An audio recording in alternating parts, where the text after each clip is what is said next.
सिर्फ एक गलती ने मानवता के विनाश का रास्ता खोल दिया। उड़ा दो उसे! रस्सियां बंद कीजिए!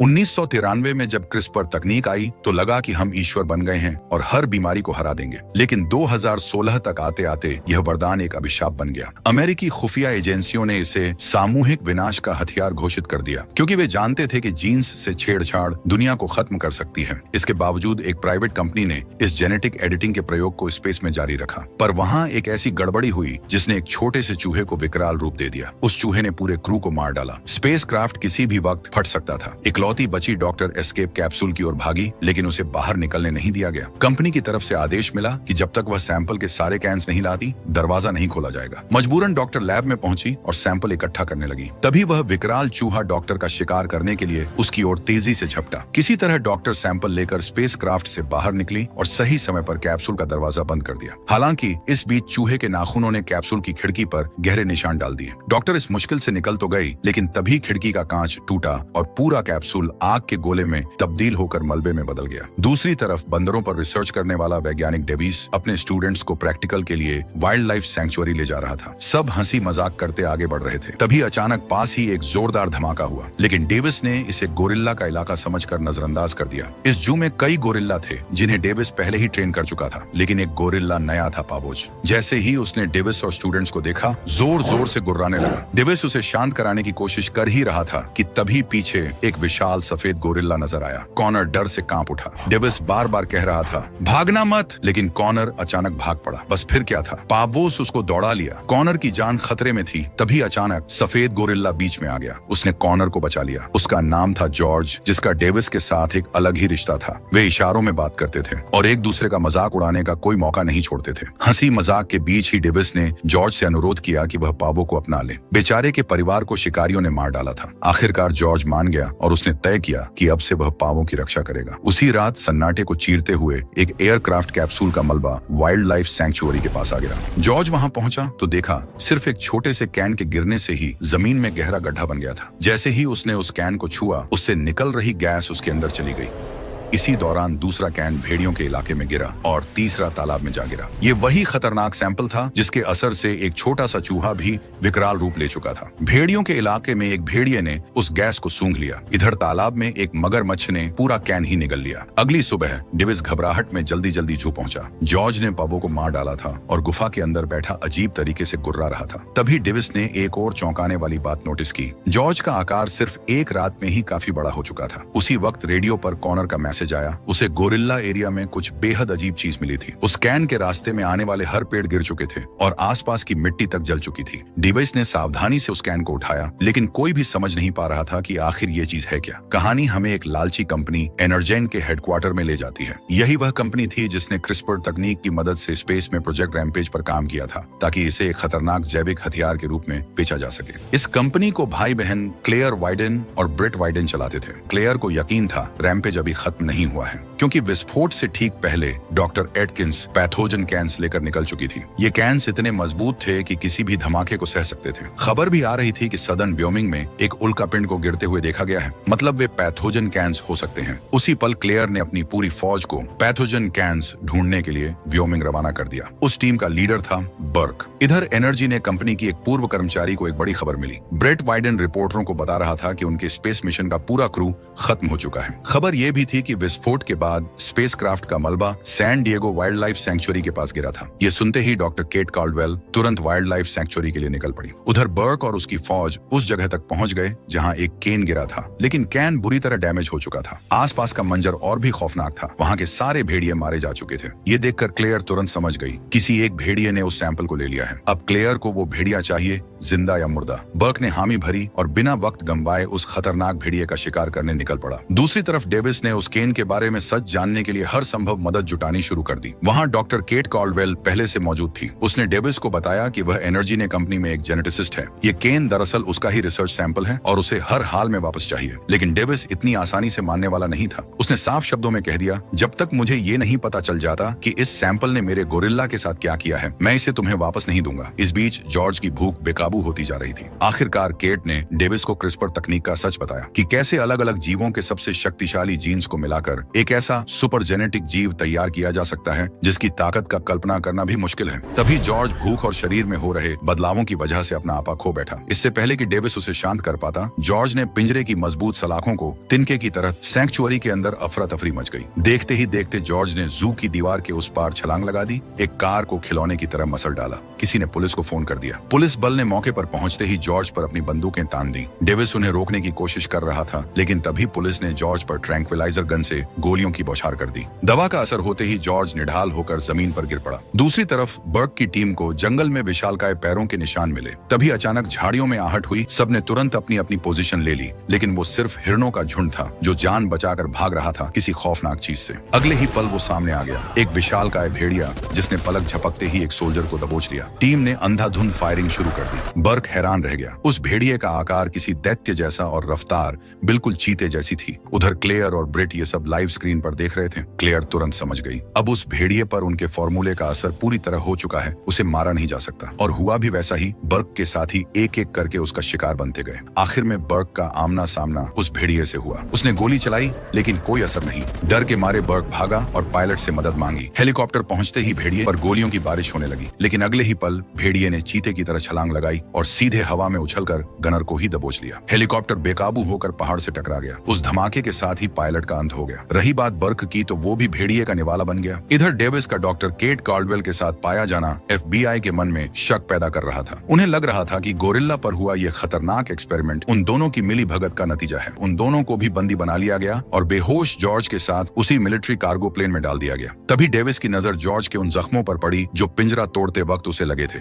वहां अब सिर्फ मामूली खरोंच के निशान बचे थे। उनकी बातचीत के बीच ही एजेंट रसेल दोनों की फाइलों के साथ वहां आ पहुंचा। डेविस का अतीत किसी उलझी हुई पहेली जैसा था। वह एक रिटायर्ड स्पेशल फोर्सेस का फौजी था जिसके ज्यादातर मिशन टॉप सीक्रेट रखे गए थे। उन्हें उस 30 फुट के भेड़िए के बारे में भी खबर मिल चुकी थी। रही बात डॉक्टर केट कार्डवेल की, तो 2 साल पहले उसे एनर्जी ने से एक हार्ड ड्राइव चुराते हुए रंगे हाथों पकड़ा गया था। इस चोरी की वजह से 9 महीने जेल की सलाखों के पीछे भी बिताने पड़े थे। ये जानकर डेविस सन्न रह गया। दूसरी तरफ क्लेयर और ब्रेट को खबर मिल चुकी थी कि विशाल गोरिल्ला को मिलिट्री प्लेन के जरिए ले जाया जा रहा है। डॉक्टर केट कार्डवेल को साथ देखकर वे फौरन समझ गए कि वह अपना पुराना हिसाब चुकता करने और उनके खिलाफ सबूत जुटाने की कोशिश कर रही है। हकीकत तो यह थी कि क्लेयर ने ही केट के भाई को मरवाकर केट को जेल भिजवाया था। अब जाकर क्लेयर को अफसोस हो रहा था कि उसने उस वक्त केट को भी उसके भाई के साथ ही खत्म क्यों नहीं कर दिया। क्लेयर ने उन जीवों को अपने पास खींचने का पुख्ता इंतजाम भी कर लिया था। उनके DNA में ऐसे बदलाव किए गए थे कि वे एक लो फ्रीक्वेंसी रेडियो वेव की तरफ खींचे चले आएंगे। वे जानते थे कि गोरिल्ला प्लेन के अंदर है और इस सिग्नल तक पहुंचने की व्याकुलता में वह पूरे प्लेन को तहस नहस कर देगा। क्लेयर का प्लान सिंपल था कि आर्मी उसे मार देगी और वे आसानी से उसका कीमती DNA सैंपल हासिल कर लेंगे। वो बिना देर की सिग्नल चालू कर देती है। उधर वह विशाल भेड़िया एक मुसाफिर बस पर हमला कर लोगों को अपना निवाला बना रहा था। जैसे ही उसे वो रेडियो सिग्नल मिली, वह उस फ्रीक्वेंसी को खत्म करने के लिए पागलों की तरह निकल पड़ा। उसके शरीर में ब्लू व्हेल का DNA भी था, जिसकी मदद से वह पानी के रास्ते अविश्वसनीय रफ्तार से आगे बढ़ने लगा। अचानक जॉर्ज जाग उठा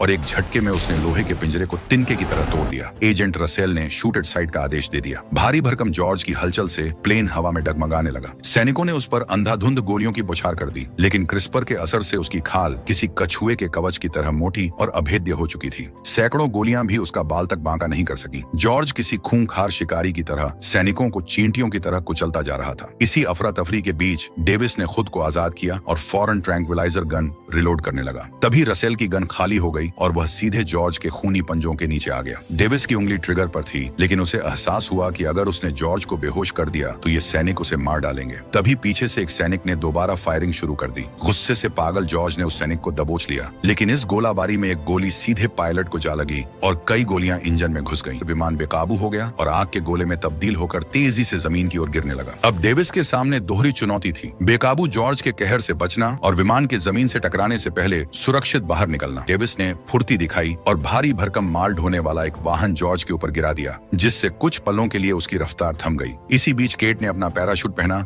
और तेजी से जलते हुए विमान से बाहर छलांग लगा दी, लेकिन डेविस रसेल को वहां मरने के लिए नहीं छोड़ सकता था। उसने बेहोश रसेल की ओर झपट्टा मारा, उसे पैराशूट पहनाया और अपनी जान जोखिम में डालकर उसे साथ लिए प्लेन से कूद गया। हवा के तेज थपेड़ों के बीच जब रसेल की आंख खुली तो खुद को आसमान से गिरता देख उसकी हालत खराब हो गई। कुछ ही पलों में विमान एक जोरदार धमाके के साथ नीचे गिरा और आग के गोले में तब्दील हो गया। जमीन पर उतरने के बाद तीनों ने उस मलबे और पूरे क्रैश एरिया का चप्पा चप्पा छान मारा, लेकिन हैरानी की बात यह थी कि वहां जॉर्ज की लाश का नामो निशान तक नहीं था। अपनी जान बचाने के लिए रसेल ने डेविस का शुक्रिया अदा किया, लेकिन उसके मन में उन लोगों के लिए कोई दया नहीं थी जिन्होंने ऐसे खूंखार राक्षसों को जन्म दिया था। आखिरकार केट ने बिना कुछ छिपाए रसेल को पूरी सच्चाई बता दी। अगले ही पल रसेल के आदेश पर FBI की एक स्पेशल टीम को एनर्जी ने कंपनी की छानबीन के लिए भेज दिया गया। इस केस को एजेंट पार्क लीड कर रहे थे। कंपनी की मालकिन क्लेयर वाइडेन इन सभी अवैध प्रयोगों का सारा ठीकरा डॉक्टर केट कार्डवेल के सिर पर उसने झूठ बोला कि केट ने कंपनी की नाक के नीचे छिपकर ये सब किया और उनको अंधेरे में रखा। उधर डेविस जॉर्ज की सुरक्षा को लेकर बहुत परेशान था। उसने केट को बताया कि कैसे बचपन में बेरहम शिकारियों ने नन्हे जॉर्ज के पूरे परिवार को उसकी आंखों के सामने खत्म कर दिया था। खुशकिस्मती से उस वक्त डेविस और उसकी टीम वहां पहुंच गई और उन्होंने उन शिकारियों को मारकर जॉर्ज की जान बचाई। डेविस के लिए सबसे बड़ी बात यह थी कि इंसानों द्वारा इतनी बेरहमी झेलने के बावजूद जॉर्ज ने फिर भी डेविस पर भरोसा करना सीखा था। लेकिन डेविस के मन में केट के प्रति जो नफरत पैदा हुई थी वह पूरी तरह सही नहीं थी। केट ने बताया कि पढ़ाई पूरी करने के बाद उसका एकमात्र सपना विलुप्त होने वाले जानवरों को बचाना था और इसी नेक मकसद के लिए उसने क्रिस्पर तकनीक का सहारा लिया था। पर उसी दौरान उसका भाई गंभीर रूप से बीमार पड़ गया। डॉक्टरों ने जवाब दे दिया था, लेकिन केट को अटूट विश्वास था कि वह अपनी तकनीक से उसे बचा लेगी। इसी उम्मीद में उसने एनर्जी ने ज्वाइन की। वहां उसने अपने भाई की जान बचाने के लिए जितने भी सैंपल्स तैयार किए, क्लेयर वाइडेन ने धोखे से उनका इस्तेमाल खतरनाक जैविक हथियार बनाने में कर लिया। जैसे ही केट को इस खौफनाक साजिश का पता चला, उसने उन सैंपल्स को नष्ट करने की कोशिश की, लेकिन वह पकड़ी गई। केट के जेल जाने के महज 1 महीने बाद ही उसके भाई ने दम तोड़ दिया। अब केट का मिशन सिर्फ एक था, एनर्जी ने के इस काले साम्राज्य को खत्म करना,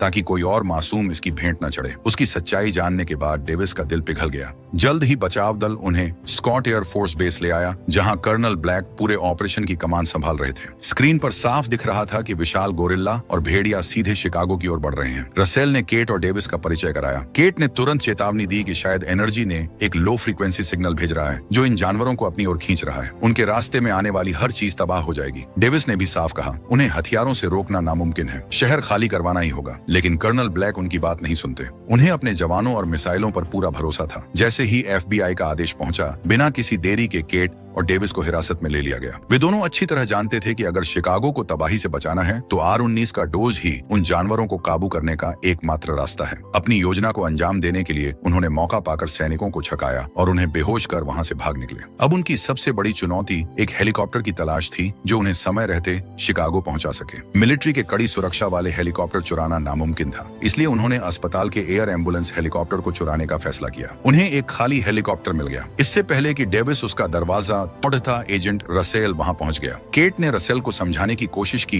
कि आर्मी की ताकत उन राक्षसों के सामने बेकार है। उन्हें सिर्फ एनर्जिन में मौजूद R-19 एंटीडोट से ही रोका जा सकता है। रसेल ने स्थिति की गंभीरता को समझा और नियम तोड़कर उनकी मदद करने का फैसला किया। उसने न केवल उन्हें जाने दिया, बल्कि खुद हेलीकॉप्टर की चाबी उनके हाथ में थमा दी। उसकी बस एक ही शर्त थी कि वे हर पल उसके संपर्क में रहेंगे और उसे पल पल की जानकारी देते रहेंगे। तभी सेना ने बिना वक्त गंवाए उन दोनों विशाल जीवों पर मिसाइलों की बौछार कर दी। हमला इतना जोरदार था कि कर्नल को लगा सब खत्म हो गया। लेकिन असलियत जानने के लिए जब कैप्टन एवंस अपनी बटालियन के साथ मौके पर उतरे तो वहां कोई लाश नहीं मिली। तभी अचानक धुएं के बीच से उन दोनों राक्षसों ने हमला बोल दिया। पल भर में कैप्टन एवंस की पूरी यूनिट खत्म हो गई और हेडक्वार्टर से उनका रेडियो संपर्क टूट गया। गुस्से और हताशा में कर्नल ब्लैक ने स्पेशल बम गिराने का आखिरी फैसला सुना दिया। पूरे शिकागो को तुरंत खाली करने का रेड अलर्ट जारी कर दिया गया। रसेल ने फौरन डेविस को आगाह किया कि उनके पास समय बहुत कम है, क्योंकि सेना शहर पर बम गिराने की तैयारी कर रही है। लेकिन नीचे सड़कों पर मची भगदड़ और लोगों के हुजूम को देखकर लग नहीं रहा था कि वक्त रहते शहर खाली हो पाएगा। तभी डेविस की आंखों के सामने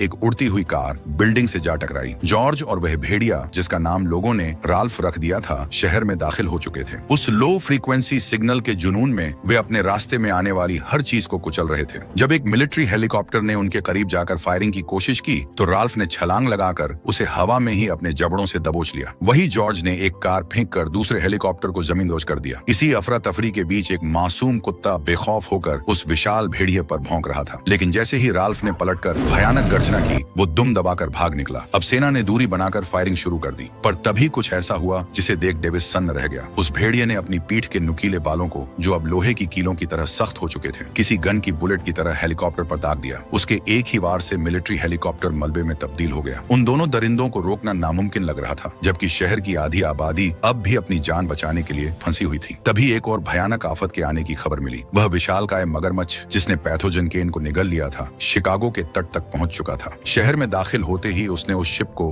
तहस नहस कर दिया जिस पर हजारों लोग सवार होकर शहर से बाहर निकलने की कोशिश कर रहे थे। कर्नल ब्लैक ने अपनी पूरी ताकत उस तीसरे राक्षस पर झोंक दी जिसका नाम लीजी रखा गया था। लीजी पर गोलियों की बौछार कर दी गई और रॉकेट लॉन्चर दागे गए, लेकिन उसकी खाल किसी अभेद्य चट्टान से भी ज्यादा सख्त हो चुकी थी। लीजी ने अपने एक ही पंजे के प्रहार से दर्जनों सैनिकों को मसल डाला। इतना ही नहीं, उसने हवा में उड़ते एक लड़ाकू विमान को अपने जबड़ों में दबोच लिया। इधर जॉर्ज और राल्फ अलग ही कोहराम मचा रहे थे। पूरी आर्मी को बेबस और नाकाम होता देख डेविस ने बिना देर किए अपना हेलीकॉप्टर एनर्जियन की बिल्डिंग की ओर मोड़ दिया ताकि समय रहते एंटीडोट हासिल कर सके। उधर बेकाबू तबाही को देख गुस्से में चूर कर्नल ब्लैक ने शिकागो पर बम गिराने का अंतिम आदेश जारी कर दिया। आदेश मिलते ही B-2 बॉम्बर विमान अपने टारगेट को हिट करने के लिए उड़ान भर ली। इसी बीच एजेंट रसेल को एनर्जीन के सर्वर लिस्ट की एक बेहद गोपनीय जानकारी हाथ लगी। लिस्ट में एक ऐसा गुप्त सर्वर था जिसे केवल क्लेयर वाइडेन और ब्रेट वाइडेन ही खोल सकते थे। दरअसल ये वही सर्वर था जिसका इस्तेमाल क्लेयर अंतरिक्ष में मौजूद एथेना एक स्टेशन से संपर्क साधने के लिए करती थी। इस अहम सुराग की हकीकत जानने के लिए रसेल बिना वक्त गंवाए तुरंत शिकागो के लिए रवाना हो गया। डेविस और केट एनर्जीने की बिल्डिंग पहुंच चुके थे।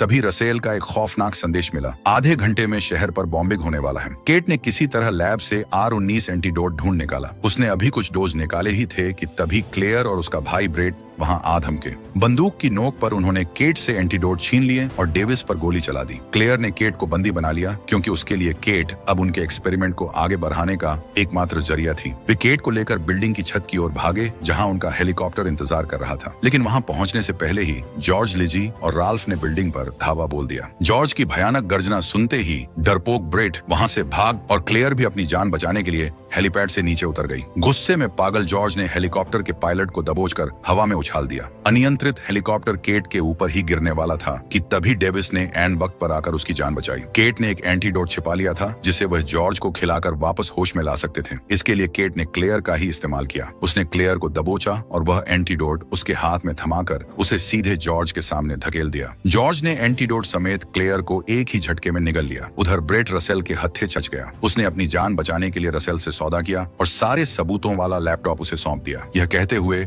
कि यह सब उसकी बहन का किया धरा है। लेकिन जैसे ही बिल्डिंग से बाहर निकला, ऊपर से एक भारी भरकम मलबा उसके ऊपर आ गिरा। इससे पहले कि बिल्डिंग पूरी तरह ढहती, रसेल दूसरे रास्ते से बाहर निकल भागा। बिल्डिंग की नींव हिलाने वाली लीजी तेजी से टावर की तरफ बढ़ रही थी। केट और डेविस का बचना नामुमकिन लग रहा था। तभी डेविस केट को लेकर उस क्षतिग्रस्त हेलीकॉप्टर में बैठने का फैसला किया जिसकी पूंछ टूट चुकी थी। जैसे ही बिल्डिंग गिरनी शुरू हुई, डेविस ने इंजन स्टार्ट किया। हेलीकॉप्टर हवा में गोल गोल गोते खाते हुए किसी पैराशूट की तरह जमीन पर सुरक्षित आ गिरा। पूरी बिल्डिंग धराशायी हो गई, लेकिन चमत्कारिक रूप से दोनों की जान बच गई। तभी धूल और मलबे के गुबार से जॉर्ज बाहर निकल आया। एंटीडोट अपना असर दिखा चुका था। डेविस को देखते ही उसने अपनी पुरानी फितरत के मुताबिक इशारा किया कि डेविस काफी गंदा दिख रहा है। इसी नोक झोंक के बीच राल्फ और लिजी भी मलबे को चीरते हुए बाहर आ खड़े हुए। अब B-2 बॉम्बर विमान शिकागो से महज 8 मिनट की दूरी पर था। डेविस ने तुरंत फैसला लिया, केट को किसी भी हाल में एक चालू रेडियो ढूंढकर रसेल से संपर्क करना होगा ताकि बमबारी रोकी जा सके। वहीं डेविस और जॉर्ज मिलकर लिजी और राल्फ का सामना करेंगे। पास ही खड़ी एक मिलिट्री जीप से डेविस को भारी गोला बारूद और गन मिल गई। तभी जॉर्ज ने लिजी पर धावा बोल दिया, लेकिन अचानक राल्फ ने उस पर पलटवार किया। लड़ाई के बीच राल्फ के शरीर से चमगादड़ जैसे विशाल पंख निकल आए और वह हवा में उड़ने लगा। मौका देखकर डेविस ने राल्फ पर ग्रेनेड दागा, जिससे तिल मिलाकर राल्फ सीधे डेविस की ओर झपटा, लेकिन तभी पीछे से विशालकाय लिजी ने राल्फ को दबोच लिया। वे दोनों दैत्य आपस में ही भिड़ गए और एक खूनी जंग के बाद लिजी ने राल्फ का काम तमाम कर दिया। इधर केट को रसेल मिल चुका था। उसने रसेल को बताया कि एंटीडोट काम कर गया है और डेविस, जॉर्ज शहर के लोगों को बचाने की कोशिश कर रहे हैं, इसलिए कर्नल को किसी भी कीमत पर एयर स्ट्राइक रोकनी होगी। लिजी के सामने डेविस और जॉर्ज की हर कोशिश नाकाम हो रही थी। लिजी इतनी विशाल थी